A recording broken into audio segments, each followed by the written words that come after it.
Extraterrestres.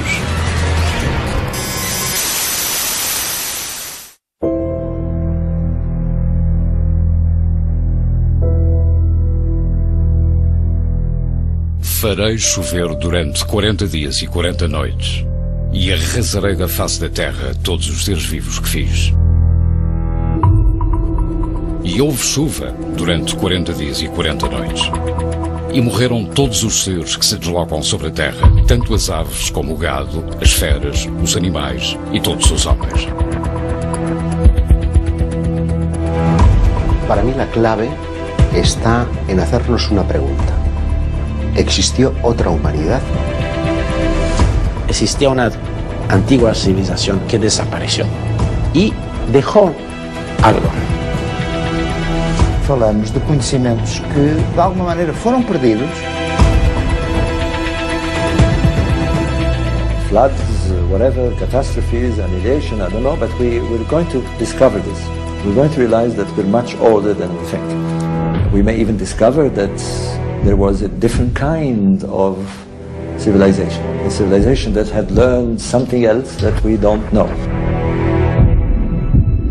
Perdeu-se uma sabedoria, um tipo de sabedoria, algo. No tenemos que ser tan cortos de decir porque no se ha encontrado no existe. No, porque no se ha encontrado no podemos todavía afirmar que existe. Una civilización que adquirió un grado de sociedad, de tecnología, muy por encima de lo que la ciencia admite que hubo en el pasado, que desapareció debido a un enorme cataclismo. Eso nos hace pensar en la Atlántida. Atlântida.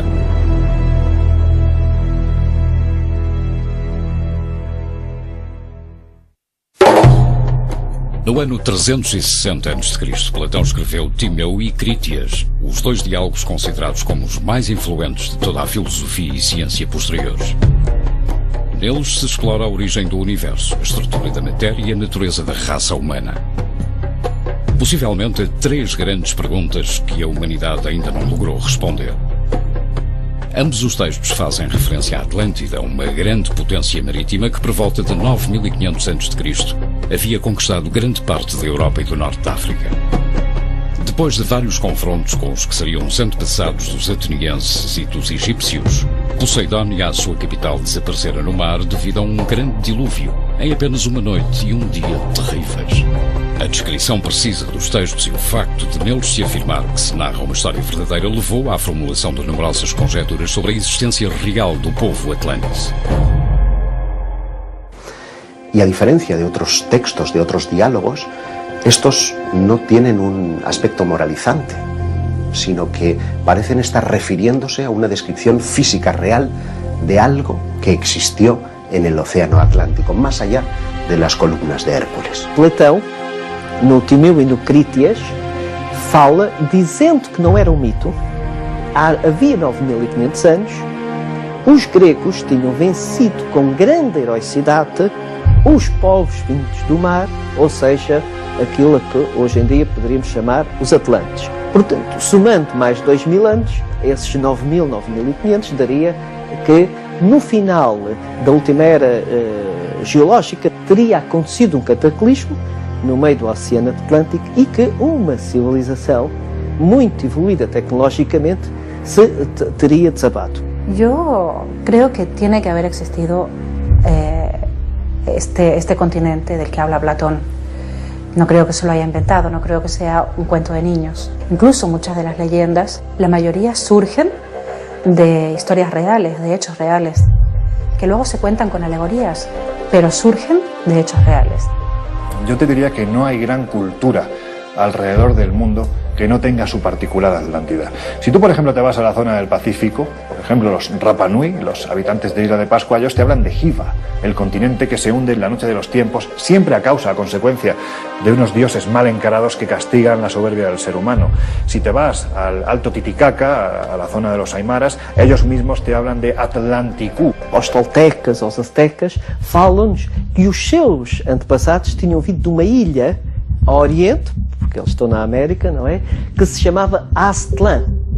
Pero si te vas a Egipto, te hablan de Keftiu, ese continente que está más allá de las columnas de Hércules. Evidentemente, las columnas de Hércules son el estrecho de Gibraltar.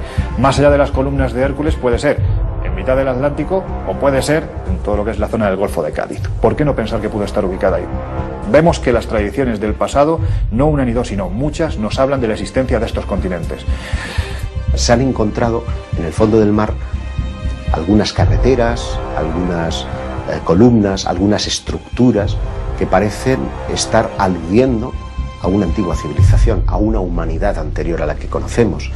Pero ¿se trata de la Atlántida o se trata de otros continentes perdidos? Pessoalmente, acho que restos arqueológicos no mundo de origem atlântica. Poder, sem pestanejar, como se costuma dizer habitualmente, aceitar o que Platão nos diz, mesmo podendo ser incrível o que ele nos diz. E, se o fizermos, teremos a consciência de que Platão sabia perfeitamente do que falava, tinha uma noção perfeita dos tempos exatos em que as coisas aconteceram e dos seus protagonistas. Todas las culturas que conocemos tienen alguna opinión sobre la Atlántida. Es como que el mito, vamos a decirlo así, entre comillas, de la Atlántida encierra claves para conocer nuestro pasado y el devenir de nuestro futuro. Eu sei que 99,5% dos arqueólogos consideram a ideia ridícula. Porém, também se considerou Schliemann ridículo. E Troia existe. Até finais do século XIX, considerávamos que Troia não passava de um mito nascido da enorme imaginação de Homero. Hoje, graças ao empenho e tenacidade do arqueólogo Heinrich Schliemann, Troia é uma realidade. Mas se nos encontramos realmente perante o que parece ser uma civilização perdida entre as águas, onde deveríamos começar as buscas? Platón en ningún momento alude a océano para referirse al lugar donde estaría ubicada la Atlántida, sino que habla específicamente de que estaría más allá del Atlas, lo que hoy conocemos como las columnas de Hércules. Onde é que estaria esse centro da Atlântida? Realmente, nesse mar, existem algumas ilhas submersas, neste momento a cerca de 60 metros de profundidade.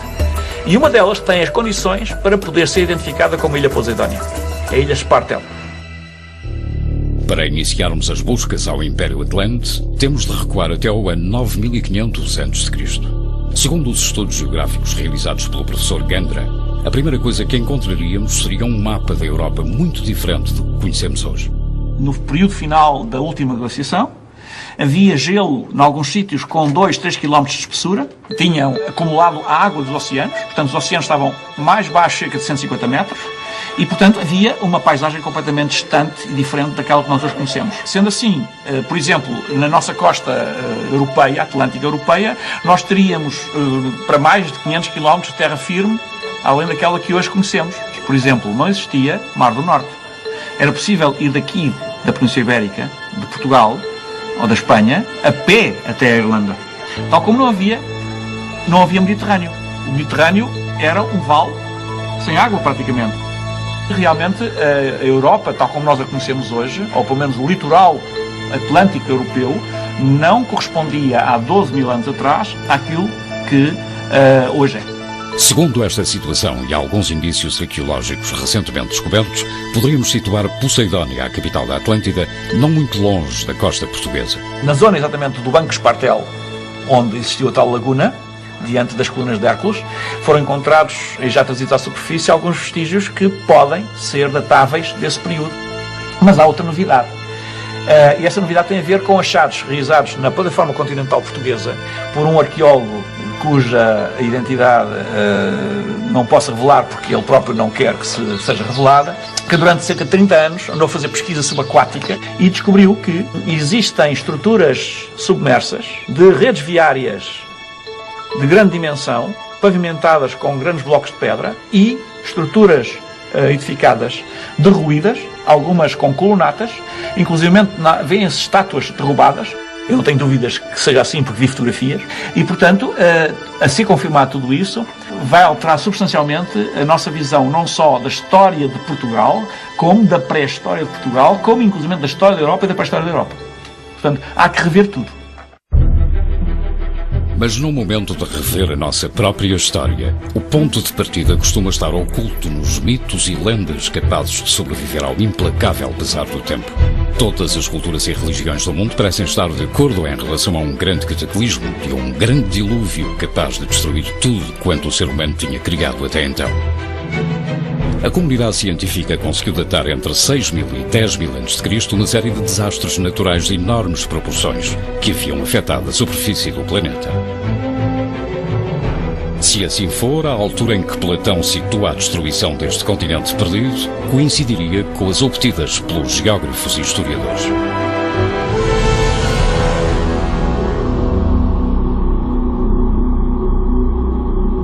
Tanto en el mundo hindú, como en el mundo babilónico, como en el mundo precolombino, como en las epopeyas nórdicas, todos hacen referencia a un diluvio del que, a través de estudios de la geología de ciertos lugares de la Tierra, se puede establecer en torno al 10.000, 10.500 a.C.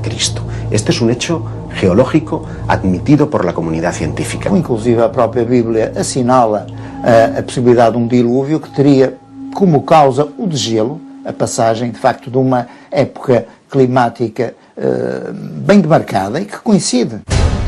Cerca de 10.000 a.C., exatamente pelo tempo em que Platão terá havido um cataclismo gerado pela queda de um meteorito. Deveria ter uma dimensão já considerável, devia ser um objeto com uma envergadura superior a 20 km, porque, nesses casos, sabemos que causa danos a nível global. Esse meteorito terá caído mais ou menos na zona do Golfo do México, criou uma cratera que ainda hoje é visível com cerca de 300 km de diâmetro e causou um tsunami que terá chegado aqui à Europa, que, segundo os cálculos possíveis, terá atingido cerca de 500 metros de altura. Um tsunami destas proporções não só teria mudado toda a morfologia e distribuição dos continentes, como, segundo alguns estudos paleontológicos, provocaria uma extinção maciça de espécies e uma diminuição drástica da população humana. Após isso, evidentemente, houve um período de adaptação climática, porque efetivamente houve uma alteração do clima. Reparem, quando o meteorito cai, há uma explosão, aquecimento global, todo o gelo que existia da última glaciação derrete em menos de 24 horas. Portanto, o oceano que estava a menos 150 metros aproximadamente do atual nível, passou a estar a mais 120 do atual nível. Evidentemente, a Atlântida, nesta perspectiva, tal como outros territórios, não afundaram, foram submersos.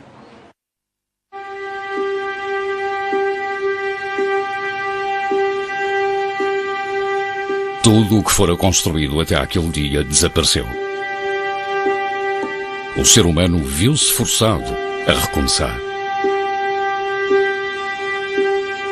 Se de facto tiver havido um cataclisma desta dimensão a nível planetário há 10.000, 12.000 anos atrás,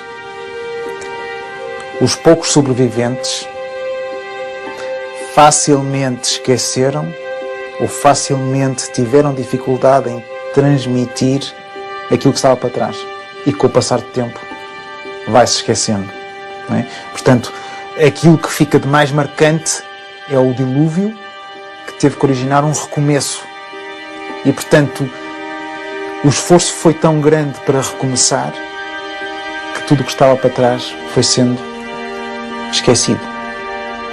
Eu conheço pouco, por exemplo, da história dos meus bisavós e há 50 anos atrás. Conheço muito pouco. La mayoría de hallazgos que encontramos a un lado y al otro del Atlántico parecen hacer referencia a un tipo de tecnología más avanzado en conocimientos como, por ejemplo, la astronomía, el manejo de la piedra e incluso la metalurgia. ¿Cómo es posible? Pues indiscutiblemente porque hubo un grado de civilización mayor al que admitimos en los pueblos de la antigüedad y que no fue redescubierto hasta milenios más tarde. Na Península Ibérica e sobretudo na faixa ocidental, que é hoje Galiza e Portugal, surgem núcleos populacionais extremamente evoluídos em termos tecnológicos, possuindo tecnologia própria e capacidade de fabricar utensílios, como em mais parte alguma da Europa Oriental. Es de suponer que si tuvo lugar ese diluvio, por rápido que pudiera acontecer, hubo supervivientes. Eu costumo designar por náufragos, os náufragos da Atlântida, porque são realmente náufragos que conseguiram chegar à praia e voltar a construir sobre as ruínas, sobre os restos de uma antiga civilização desaparecida, uma nova civilização com algumas memórias ancestrais e com alguma inovação também. Mas de onde vinham todos esses conhecimentos que os atlantes pareciam possuir? Quem eram eles? Numerosas teorias insistem na possibilidade desta civilização esquecida poder ter tido vários contactos com entidades de outros planetas e que estas terão sido as responsáveis por tal grau de evolução. ¿Será que tal vez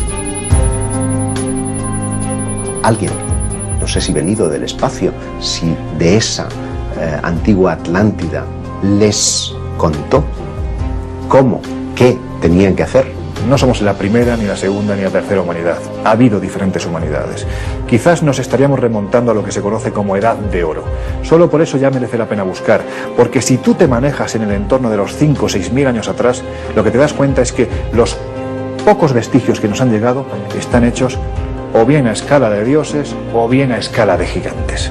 Son estructuras absolutamente sorprendentes, bien sean las pirámides de Egipto, bien sea la gran ciudad de Tiahuanaco, bien sea Pumapunku, bien sea Baalbek. Es decir, es que estamos hablando de construcciones absolutamente descomunales, hechas para lo que ellos las hacían, que era venerar a sus dioses, dioses que, por cierto, en la gran mayoría de las tradiciones siempre venían de arriba, de las estrellas. Eso también es posible, porque de hecho muchos de los enigmas de la humanidad solo se explicarían de esta manera. Por ejemplo, pues las líneas de Nazca a mí me parecen bastante intrigantes. Creo que las explicaciones o las hipótesis que han sido ofrecidas hasta el momento no son satisfactorias, porque explican un porcentaje muy pequeño de las decenas de miles de figuras y trapecios y flechas y líneas en aquella gran extensión de casi 500 kilómetros cuadrados. Eso fue hecho para algo, con una función unificada. Y eso solo se veía desde el aire. En este sentido, a mí las líneas de Nazca pues es una de los sitios arqueológicos del mundo que me parecen más intrigantes y que todavía no podemos explicar. Alguns na história houve esse contacto com uma civilização, supõe-se, superior. Ou pelo menos a nossa história não será como nos ensinam. Porque não é só pela questão da Atlântida, que poderia eventualmente ter ligação com os textos Vedas, as Vimanas, aquelas descrições de tal maneira pormenorizadas do que seriam as chamadas carruagens voadoras. O Vishnu Purana, nas tradições da Índia, fala, por exemplo, dos Vimanas, ou seja, que os atlantes teriam uma espécie de aviões. Una especie de objetos con capacidad de volar, y que serían las naves en las que esos antiguos dioses habrían llegado hasta la Tierra. Há descrições pormenorizadas de um raio com a força destrutiva, não sei quantas bombas. Há a descrição do que poderia ser os efeitos radioativos no pós-explosão da bomba nuclear, em que ele fala de as unhas caíram, tudo ficou envenenado, a pele desfazia-se. Se de facto tiver havido uma explosão nuclear que tenha tudo destruído, os sobreviventes vão ficar com essa marca, mas depois, quer dizer, tudo que está para trás foi esquecido, porque há um recomeçar.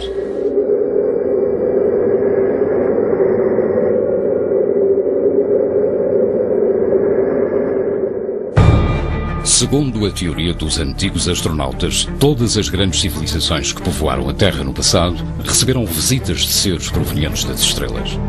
Sempre nos referimos a eles como deuses.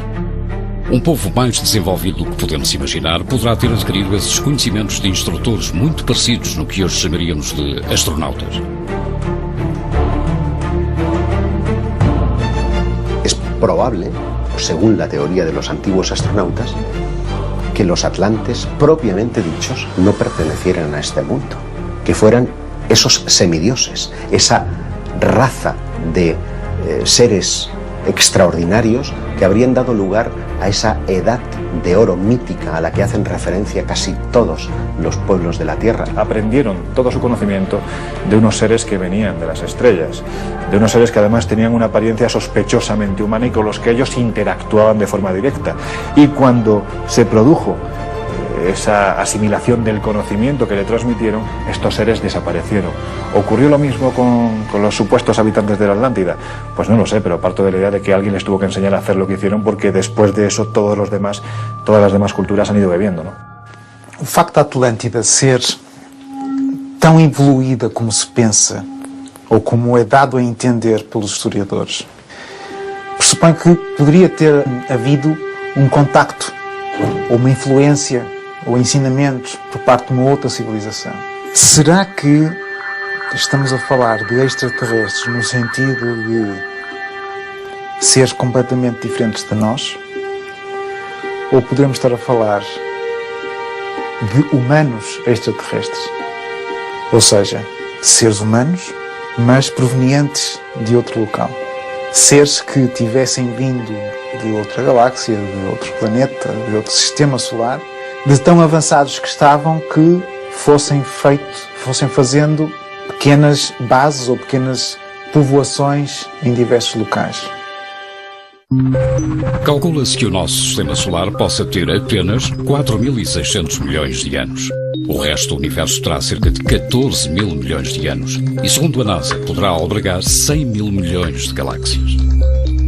Isto torna o nosso pequeno sistema solar num pedaço do universo realmente jovem e muitíssimo pequeno.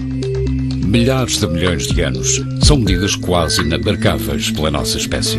Se fomos visitados por inteligências extraterrestres, isso poderá ter ocorrido há 10, 100 ou milhões de anos. Whether there has been visitations here. That is a big question.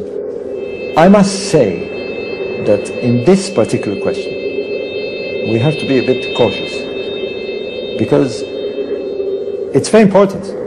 If there has been, if it is something that has happened, we must be very, very, very sure about it. That if true, will completely change our perception about who we are, what this universe is about, and what is the meaning of life. Si existió otra humanidad, esta no adquirió su desarrollo tecnológico de la noche al día, y tampoco podemos documentar qué es lo que pasó antes de ese diluvio. Han intentado encajar el relato de la Atlántida con esa datación. ¿En base a qué? En base, por ejemplo, a la erosión que presenta la Esfinge de Gizá. La egiptología determina que la Esfinge de la meseta de Gizá es un retrato del rey Kefren. Si Kefren vivió en el 2500 a.C., es evidente, por tanto, que la Esfinge tiene una antigüedad de 5500 años. Pero qué curioso, la Esfinge ha estado por siglos prácticamente tapadas por las arenas del desierto hasta la altura del cuello. De hecho, cuando Napoleón llega hasta allí, se encuentra prácticamente, y lo vemos en las representaciones, solo con la cabeza de la Esfinge. Por lo tanto, ha estado preservada de la erosión del viento. Y sin embargo, cuando en tiempos modernos se excava alrededor y ponen al descubierto el cuerpo de león de la Esfinge, se constatan dos cosas. Primero, que la cabeza es mucho más pequeña que el cuerpo, como que efectivamente se ha esculpido sobre ella el retrato de Kefren. Si se ha reutilizado la Esfinge, ¿por quién? ¿Cuándo?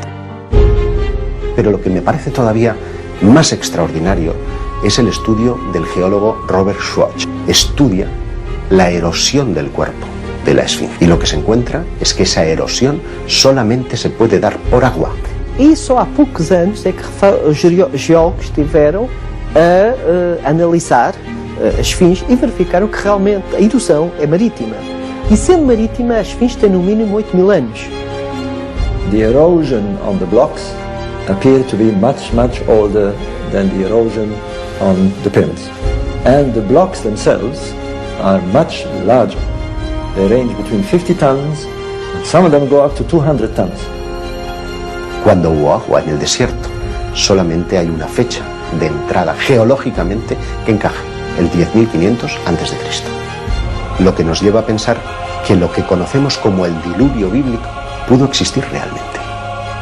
Y lo que es más, que una pieza que consideramos como característica y propia de la civilización egipcia pudo ser reutilizada por los egipcios, porque ya estaría allí mucho tiempo atrás. Y si es así, ¿quién la hizo? Una humanidad anterior. Luego existió otra humanidad antes que la que conocemos, con un grado de civilización extraordinario. Uma humanidade anterior à que conhecemos. Fragmento importante da história que ignoramos durante séculos. Uma cultura-mãe que poderá ter criado as bases de povos posteriores, como o egípcio, e que surpreendentemente encaixa no período que Platão propõe para situar a Atlântida. Uma humanidade com um tal grau de desenvolvimento que poderá ter edificado a obra de engenharia mais importante da raça humana. As pirâmides do atual Egito. As respostas a todos estes enigmas poderão estar ocultas no mais profundo dos túneis da maior pirâmide, Keops. Pero no tenemos ni la más remota idea de cuál era su utilización. Hemos perdido la memoria o el registro de qué utilización real tenían las pirámides. Es que el hombre del pasado tenía un conocimiento astronómico, matemático, arquitectónico de primer nivel. Tan de primer nivel que estructuras del pasado, que tienen más de 3.000 y 4.000 años, no hemos sido capaces de reproducirlas en pleno siglo XXI. Me remito a la Gran Pirámide de Keops, por decir una, ¿no? Cuando estamos hablando de la cultura egipcia, estamos hablando de la cultura que ha realizado la mayor construcción realizada por el hombre. Pero supuestamente realizada por el hombre, porque a día de hoy, en términos de ingeniería, no ha sido igualado en términos de técnica a día de hoy por nuestra sociedad moderna. Parto de la idea de que eso no puede ser casualidad. Eso tiene que haber partido de algún lugar. Y ese lugar hay quien lo llama Atlántida. A menudo ponemos el acento en cómo fueron construidas o de qué manera fueron trasladados los bloques, el reto que todo eso suponía, pero estoy convencido de que no nos hemos hecho las preguntas adecuadas. It's supposed to be a tomb. It's supposed to be a tomb and supposed to be something to do with the religious beliefs of the ancient people who built it. It doesn't. When you analyze it on its own, without the interference of archaeologists, without their interpretation, without saying this is a religion, when you remove that and you look at the monument per se, on its own, what you see is what you get. What you see is what you get is astronomy, mathematics and very difficult technology. Para a arqueologia convencional, a equação é simples. Se o imperador Keops governou o Egito no ano 2589 antes da nossa era, e se o seu corpo foi enterrado na grande pirâmide de Gizé, esta teve de ter sido construída na mesma altura como sepulcro do faraó. Mas se as últimas datações estiverem corretas, a grande pirâmide poderá ter sido construída 8.000 anos antes de Keops ter chegado ao mundo, no mesmo período em que Platão situa a Atlântida. Por lo tanto, no era, aunque pudiera ser utilizada por Keops, no era la tumba de Keops. Era algo que probablemente los egipcios reutilizaron, quién sabe si dejada por una civilización anterior. And there are certain anomalies that require an explanation. And I don't want to go into how big they are and how difficult it is to build, and this has been said many times. But we have two things that we have no explanation at all. Em 1989, Robert Bauval ficou mundialmente famoso pela sua teoria da correlação de Orion. Nela, e seguindo os preceitos da arqueologia e da astronomia, chegou à conclusão de que as 3 pirâmides de Keops, Khafren e Mykrinos foram construídas deliberadamente seguindo uma relação direta com as 3 estrelas principais da cintura de Orion. Segundo os seus estudos, a Via Láctea era representada pelo rio Nilo, e curiosamente esta correlação tinha sido produzida num determinado momento, no ano 10.500 a.C. Yes, we can explain certain things. I have explained why they're placed on the ground. They look like the constellation of Orion. But what for? You know, there seems to be some sort of message. And this is very, very important for us to understand, because it's either a message from the past or it's a message from somewhere. We need to explain it. No matter how uncomfortable we are with it. You know, we need to explain it. ¿Qué quiere decir? Que estaba mirando algo fuera de nuestro entorno para realizar algo aquí, en la Tierra. I say it many times, the Great Pyramid is a huge, giant question mark. You know, it's there and it's annoying to our civilization because we're in the 21st century, we are supposedly extremely advanced, and yet we don't understand this model. Em 1872, um grupo de arqueólogos ingleses descobriu 2 túneis de ventilação que partiam da Câmara da Rainha até ao interior da pirâmide. A tecnologia usada em finais do século não era suficiente para examinar o interior dessas condutas e a investigação ficou-se por aí. At an incline, very small, about 20 centimeters, rectangle. Os 2 túneis parecem ser semelhantes. Um dirige-se para norte e outro para sul. E ambos são igualmente estreitos. The shafts were not cut into the chamber. They weren't cut. The last block was left uncut. So you couldn't see them. So this in itself is a huge, huge mystery. Now, why would they build shafts and then not show them? Foi preciso esperar mais de um século até à era da robótica para poder continuar a exploração dos 2 túneis no mesmo ponto em que os arqueólogos ingleses a deixaram. En 1993 se coloca por los llamados túneles de ventilación un pequeño robot provisto de una cámara para explorar qué es lo que había en esos túneles. O robô, concebido pelo engenheiro Rudolf Gantenbrink, seria capaz de deslocar-se nos canais de 20 centímetros e subir por eles equipado com microcâmaras móveis. Recebeu o nome de Upu-Out, o que abre caminhos na mitologia egípcia. And we came to the big surprise, because at the end of this shaft, 60 meters up the pyramid, there was a door. A small door with 2 metal handles. Huge question. What's behind it? It took another 10 years for the National Geographic to explore the northern shaft, and they found the same thing. Small door with these metal handles. But what's behind them? You know, why go through this amazing trouble? Very difficult to build these shafts, and they're inclined, and what for? Now we know they point to stars, star systems, but why these doors? And of course, what's behind them? And this is one of those most intriguing elements, not just inside the pyramid, but in archaeology, because we have no idea. Os túneis conduzem-nos até estas portas e podemos estar a escassos centímetros da prova definitiva da existência da Atlântida. This is why the chamber, possible chamber inside the Great Pyramid is very interesting, because we already found one thing that shouldn't be there. Because on the doors at the end of these shafts are handles that are made of bronze. We know this.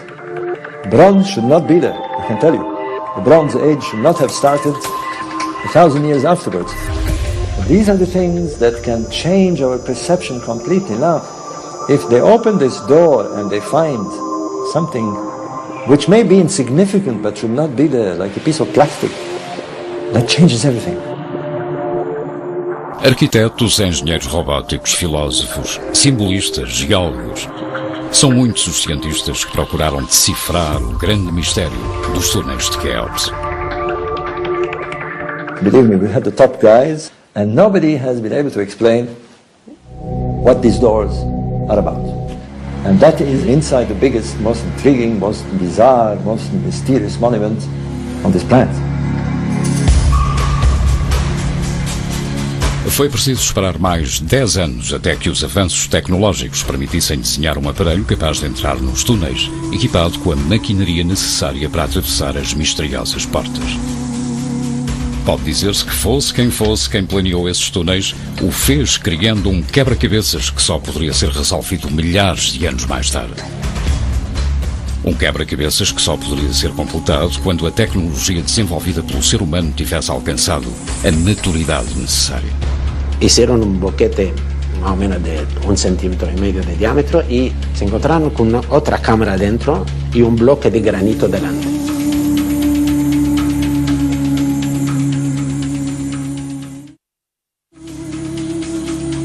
Este bloco de granito põe novamente em evidência o enorme desenvolvimento tecnológico que tanto orgulha a raça humana. Cada porta que conseguimos abrir nos situa diante de um novo desafio. Por detrás da outra porta, no túnel sul, encontrou-se outra pequena sala quase idêntica à anterior. Nas suas paredes havia hieróglifos vermelhos que ainda hoje ninguém conseguiu interpretar. Como se a pessoa que um dia desenhou a pirâmide de Quéops, os seus túneis e as suas câmaras secretas, soubesse perfeitamente que a tecnologia humana, inclusive no século XXI, não seria suficiente para conseguir entendê-los. La gran pregunta es cuando hacemos programas de televisión o damos conferencias, etc., la gente se levanta y dice, ¿y cómo levantaron la piedra? ¿Y cómo se construyó? Yo como arquitecto me parece una pregunta lógica y natural, pero no me preocupa eso. Pero lo importante no es cómo se construyó, es quién la imaginó, quién la proyectó y en qué sentido la proyectó, ¿para qué? Esa es la gran pregunta. Alguien lo planeó. Y la prueba de eso, para mí, y repito, solo para mí, y algunos amigos, es que hemos encontrado esta puerta que estaba ahí desde que se construyó la pirámide. Nadie la había visto. Y nadie la vio todavía. Ni él, ni yo, ni tú, ni nadie la ha visto. La hemos visto sobre una filmación técnica. El robot es un aparato técnico. Sin este robot no se llegaba ahí. ¿Qué quiere decir? Puede que vayamos encontrando las respuestas, porque a lo mejor el propósito de las pirámides sea en sí mismo un reto para nuestro propio desarrollo. Y cuando adquiramos el grado de madurez, el grado de preparación adecuada, vayamos encontrando las respuestas pasito a pasito hasta encontrar el fin último. Esa sería la gran respuesta a los enigmas que rodean las pirámides. Hay ahí una puerta que alguien la puso, es evidente, y la cerraba. Y dentro hay unos grafitis, si quieren llamarlo así, que representan algo. En realidad hay 4 posibilidades nada más. Que los propios egipcios lo hicieran. Entonces es muy fácil que me dicen cómo lo hicieron con toda esta técnica. Esa es una posibilidad, existe. La segunda posibilidad es que heredaron información o técnica y la hicieron basada en esta técnica e información. La tercera posibilidad es que había una civilización antigua y que quería dejar un mensaje, como dijo Roberto Amigo. Mensaje universal, no Egipto. Y la cuarta posibilidad es de ahí, que vienen de fuera. No hay más.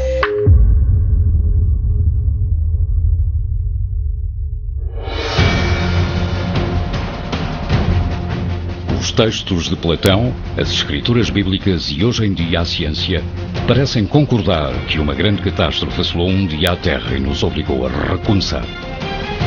A resposta a quem somos e de onde vimos poderá estar sepultada debaixo dos blocos de pedra das pirâmides, nos antigos dólmenes que cobrem a Península Ibérica ou sob as águas da costa de Portugal. O seu legado sobreviveu até aos nossos dias na forma de lendas sobre deuses de terras esquecidas como a Atlântida, ou, por que não, de extraterrestres.